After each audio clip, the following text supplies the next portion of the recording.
And when you look at the bailout, you could have designed, this is a horribly designed bailout from the get-go. I don't know a single economist who thought that was a way to design a bailout. But it's not the end of the world. And the more experts you speak to, yes, this bill is likely something that people do clearly want this bill. Oh, son of a gun. You thought I was going to say son of a bitch, didn't you? Is the bailout necessary? I would say, all the people who say it's necessary, I'd say, for what? And that usually shuts them up. Mr. Speaker, here's the latest reality game. Let's play Wall Street bailout. Rule 1, rush the decision. An army of lobbyists representing the business interests have been working around the clock this week on Capitol Hill.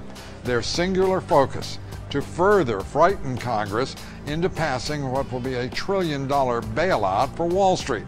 Time the game to fall in the week before Congress is set to adjourn and just 6 weeks before an historic election, so your opponents will be preoccupied, pressured, distracted, and in a hurry.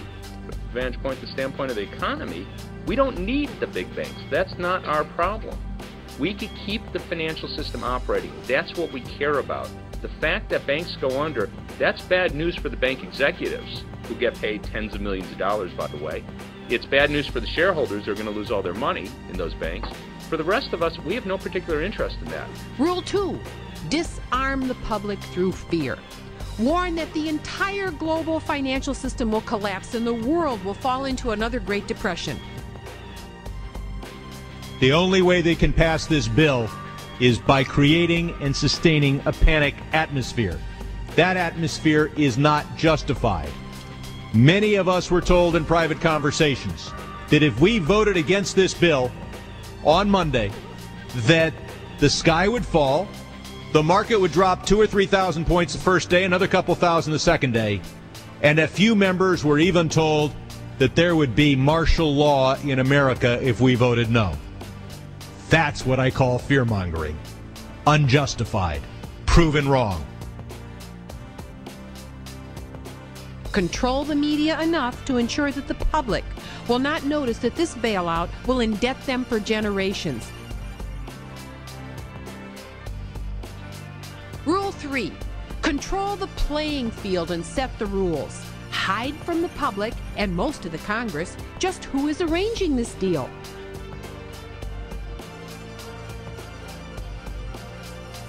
Heighten political anxiety by contacting each political party separately. Treat members of Congress condescendingly, telling them that the matter is so complex that they must rely on those few insiders who really do know what's going on. There's no question about it. Wall Street got drunk. One of the reasons I should turn on the TV. He got drunk and now it's got a hangover. We had a $8 to $10 trillion housing bubble over the decade from 96 to 2006. House prices rose by more than 80% by one measure, 100% in excess of inflation. Over the prior 100 years, 1895 to 1995, house prices had just kept even with inflation. This should have been real simple. In other words, every economist who does this for a living should have been able to look at those numbers and go, housing bubble, housing bubble, housing bubble. Rule 4, divert attention and keep people confused. Manage the news cycle so Congress and the public have no time to examine who destroyed the prudent banking system that served America so well for 60 years after the financial meltdown of the 1920s. The elite has absolute contempt for the public. They're going, their emotions got carried away with them. They thought this was, a handout to Wall Street. Well, guess what? The public is exactly right. The elites don't know what they're talking about. They let their emotions get carried away with them. They don't know what bad thing will happen if we don't do the bailout tomorrow, Thursday, before Congress goes away. We don't do it for a month. What will happen? None of them can tell you. They all know it's supposed to be really, really bad, but none of them can tell you.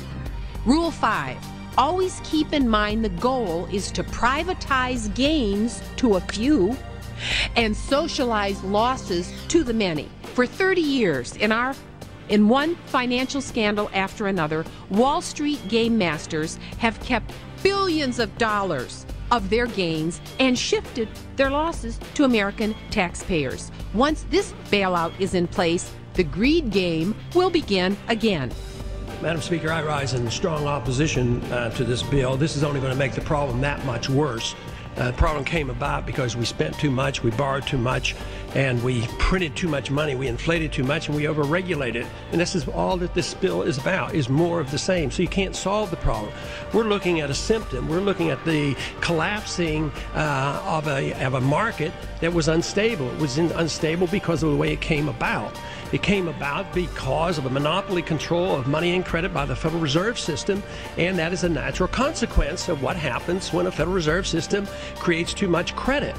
Now, there have been a fair number of free market economists around, predicted this would happen, and do we look to them for advice? No, we totally exclude them, we don't listen to them, we don't look at them. We look to the people who created the problem and then perpetuate the problem. The most serious mistake that could be made here today is to blame free market capitalism for this problem. This has nothing to do with free market capitalism. This has to do with a managed economy, an inflationary system, corporatism, a special interest system. It has nothing to do with the failure of free markets and capitalism. Yet we're resorting now, once again, to promoting more and more government. Long term, this is disastrous because everything we're doing here, everything we've done for 6 months, we've already pumped in $700 billion. Here's another $700 billion. This is going to destroy the dollar. That's what you should be concerned about. Yeah, Wall Street's in trouble. There's a lot of problems. And if we don't vote for this, there's going to be problems. But believe me, if you destroy the dollar, you're going to destroy a worldwide economy, and that's what we're on the verge of doing. And it is inevitable, if we continue this, that's what's going to happen. It's going to be a lot more serious than what we're dealing with today. We need to get our house in order. We need more oversight. That is for certainty. But we need oversight of the Federal Reserve System, the Exchange Stabilization Fund, the President's Working Group on Financial Markets. Find out what they're doing. How much have I been meddling in the market? But what we're doing today is going to make things much worse. What's going on here is they have a gun pointed at their head, and they're trying to tell us that if we don't give them $700 billion, they're going to pull the trigger. And I'm willing to live with that.